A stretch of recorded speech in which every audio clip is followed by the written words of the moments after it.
ವಿದ್ಯಾರ್ಥಿಗಳೇ ಲಕ್ಷ ಕೊಟ್ಟು ನೋಡ್ರಿ. ಮೊದಲು ಯಾವ ಕ್ರಿಯೆ ಬಿಡಿಸ್ಕೋಬೇಕು ನೀವೆಲ್ಲ ಲಕ್ಷ ಕೊಟ್ಟು ಬೋರ್ಡ್ ಕಡೆ ನೋಡ್ರಿ, ಚೆಂದಂಗೆ ನೋಡ್ರಿ, ತಿಳ್ಕೊಂಡು ನೋಡ್ರಿ. ಯಾಕಂದ್ರೆ ಇದು ಸೈನಿಕ್ ಸ್ಕೂಲ್ದೊಳಗೆ 75ನೇ ಇಸ್ವಿ ಒಳಗೆ ಬಿದ್ದದ ಇದು ಕ್ವಶನ್. ಈ ಸರಳೀಕರಣಗಳು ಭಿನ್ನ ರಾಶಿಗಳು ಏನವ ಆಯಾ ಒರಿಜಿನಲ್ ಕ್ವಶನ್ ಪೇಪರ್ ಇರ್ತಾವ, ಅವತ್ತೊಂದು ನಾವು ತಿಳಿಸ್ತಿರ್ತೀವಿ. ನೀವು ಲಕ್ಷ ಕೊಟ್ಟು ನೋಡ್ರಿ. ಈಗ ನೋಡಿ, ಈಗ ಭಾಗಾಕಾರ ಕ್ರಿಯೆಯನ್ನು ಮೊದಲು ಬಿಡಿಸ್ಕೋಬೇಕು. ಯಾವ ಕ್ರಿಯೆಯನ್ನು? ಭಾಗಾಕಾರ ಕ್ರಿಯೆಯನ್ನು ಮೊದಲು ಬಿಡಿಸ್ಕೋಬೇಕು. ಬರೋಬ್ಬರಿ ನೋಡ್ರಿ. 9 5 45 1 3 48 48 5 ಭಾಗಿಲೆ ಅದನ್ನು ವಿಷಮ ಭಿನ್ನ ರಾಶಿ ಮಾಡ್ಕೊರಿ. ಅಂದರೆ ಮುಗಿದು ಬಿಡುತ್ತದೆ ಗಣಿತ. 2 5 ಬರೋಬ್ಬರಿ 48 5 ಭಾಗಿಲೆ ಇದ್ದದ್ದು ಏನಾಗ್ತದೆ? ಗುಂಡ್ಲೆ ಚಿಹ್ನೆ ಆಗ್ತದೆ. ಮ್ಯಾಲೆ ಏನಾಗ್ತದೆ? 5 ಆಗ್ತದೆ. ತಳಗೆ ಏನಾಗ್ತದೆ? 2 ಆಗ್ತದೆ. ಈ 5 ಹೋತು, ಈ 5 ಹೋತು. 2 ಒಂದಲೇ, 2 ಎರಡಲೇ, 2 ನಾಲ್ಕಲೇ. ಇದ್ರ ಉತ್ತರ ಎಷ್ಟು ಬಂತು? 24 ಬಂತು. ಇದನ್ನ ಎಲ್ಲಿ ಇಡಬೇಕಂದ್ರೆ ಇಲ್ಲಿ ಈ ಚಿನ್ನದ ಮುಂದೆ ಇಡ್ಬೇಕು, ಹೊಳ್ಳಿ ಹಚ್ಕೋಬೇಕು.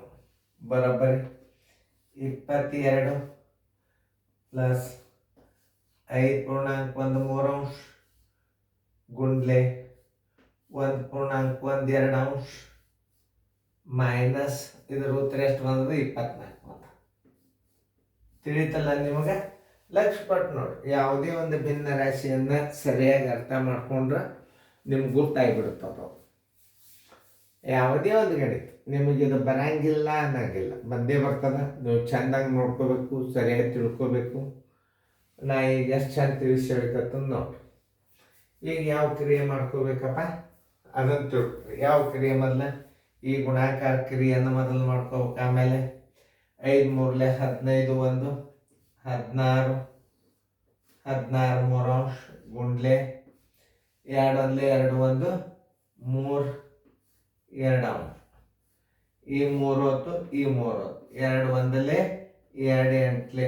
ಎಷ್ಟು ಬಂತು ಇದ್ರದ್ದು ಉತ್ತರ? 8 ಬಂತು.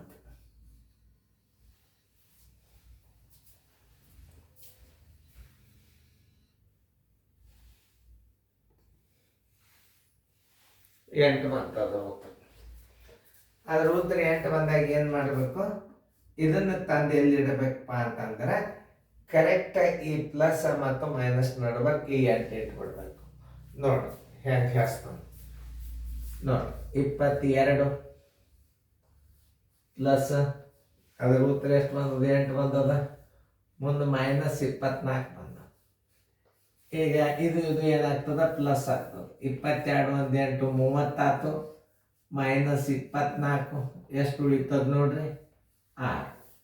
ಆನ್ಸರ್ ಇಸ್ ಈಕ್ವಲ್ ಟು ಎಷ್ಟು? 6. ನೋಡಿ, ಇದನ್ನು ಇಷ್ಟು ಚಂದ ತಿಳ್ಕೊಂಡ್ಬಿಟ್ರೆ ಮುಗಿದ. ಸರಿಯಾಗಿ ನೋಡ್ಕೊರಿ, ಚಂದಂಗೆ ಫೇರ್ದಾಗ ಬರ್ಕೊಂಡು.